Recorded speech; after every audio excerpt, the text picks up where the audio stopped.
বন্ধুরা, তোমরা কেমন আছো? আমি তো ভালো আছি। আজকের একটা নিরামিষি রেসিপি নিয়ে চলে এসেছি, কারণ আজকে চৈত্র সংক্রান্তিতে নিরামিষি রেসিপি করব।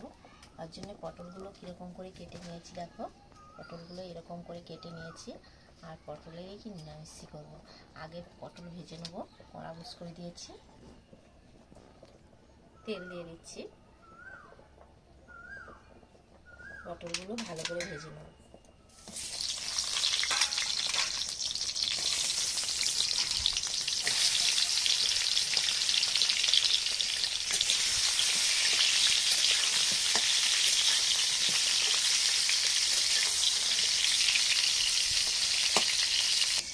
পটলটা ভাজা হচ্ছে, আর এক পাশে ডালটা সিদ্ধ করে নিচ্ছি।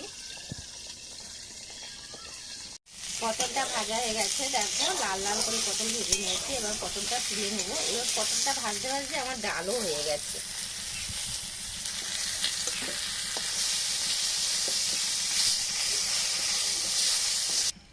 ওই পটল ভাজার তেলে আর একটু তেল দিয়ে দিচ্ছি।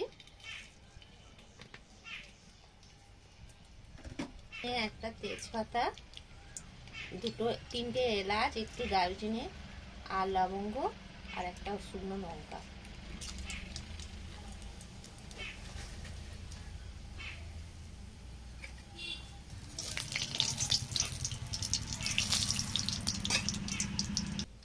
মশলাটা বেটে নিয়েছি। কালো জিরা আছে, আর নারকেল আছে, আদা আছে, কাঁচা লঙ্কা আছে, একসঙ্গে দিয়ে দেবো। এটা তো লাল হয়ে গেছে ফোড়নটা। আর টমেটো একসঙ্গে দিয়ে দেবো। এবার যতক্ষণ না তেল ছাড়বে মশলাটা কষাবো।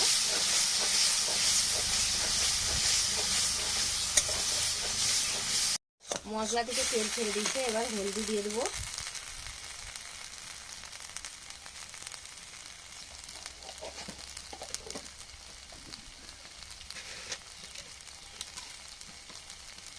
টেস্ট মতন লবণ দিচ্ছি।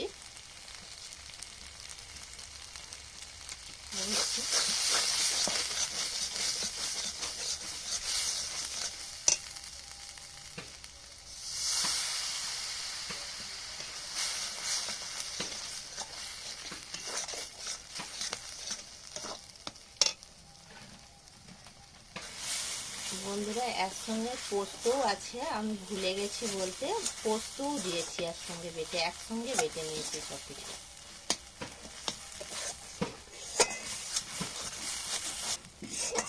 দেখো মশলাটা কষানো হয়ে গেছে। এবার পটলগুলো দিয়ে দেবো।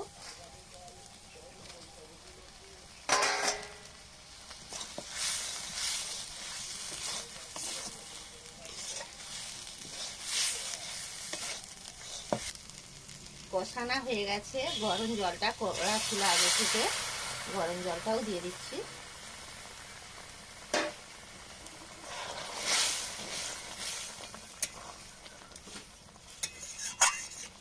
এবার ঢাকা লাগিয়ে দিচ্ছি একটু। একে খুব কম মাত্রা জাল দিতে হবে। জাল দিয়ে আস্তে আস্তে ফুটবে তরকারিটা। টেস্ট আসার জন্য একটু চিনি দিয়ে দিচ্ছি অল্প করে।